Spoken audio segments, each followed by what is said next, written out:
Have you ever felt a constant itch for recognition, a simmering resentment at being overlooked, or a voice in your head that magnifies every perceived insult? That, my friend, could be very well your ego running the show. But what if there was a way to silence that voice, to tame the ego and unlock your true potential? Is that nagging voice in your head your ego calling the shots? History overflows with cautionary tales of those consumed by self-importance.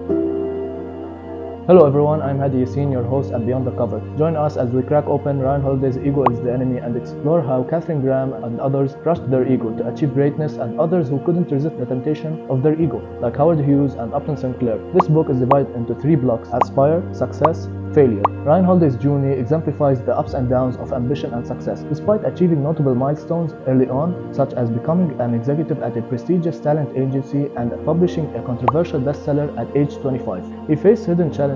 His admired mentor's financial struggles led him to instability and a personal crisis for Holiday. Despite outward success, neglecting self-care led to stress and strained relationships. Ryan's story emphasized the importance of balance and self-care amid professional achievements. Aspire, we all have goals, but sometimes pride holds us back. We imagine ourselves as instant successes, but then give up when things get tough. Those who know do not speak. Those who speak do not know. Lao Tzu. In a surprising campaign twist, author and activist Upton Sinclair ran for California governor in 1934. Before the elections, he published a book titled I, Governor of California, and How I Ended Poverty. This unconventional tactic showcased his writing skills, but some believed it backfired. Sinclair's campaign was an underdog, but observers noticed a shift after the book's release. It seemed that Sinclair lost focus on real-world campaigning. Perhaps content with his fictional victory, while the book became a bestseller, his political aspirations fell short. Ryan argues that talking depletes our energy and distracts us from doing.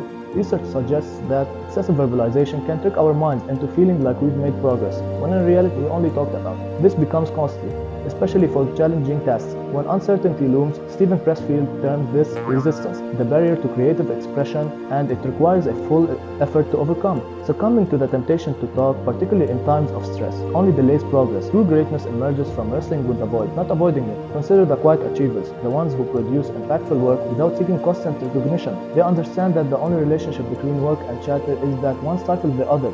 So focus on the work, plug the chatter, and watch yourself excel. Let no man's ghost come back to say, my training let me down.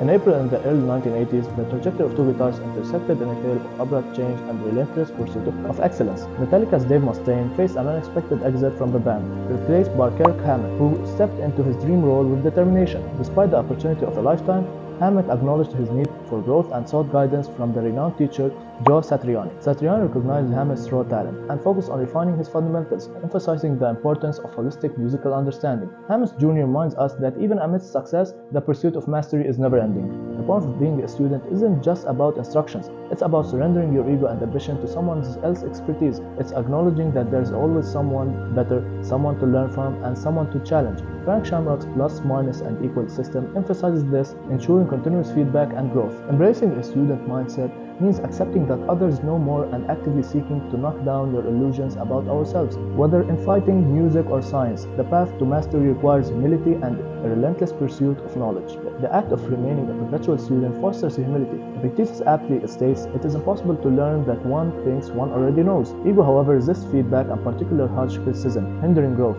It rushes to conclusions and blocks improvement, disconnecting us from reality. In today's age, with abundant resource for learning, there is no excuse for stagnation. Success.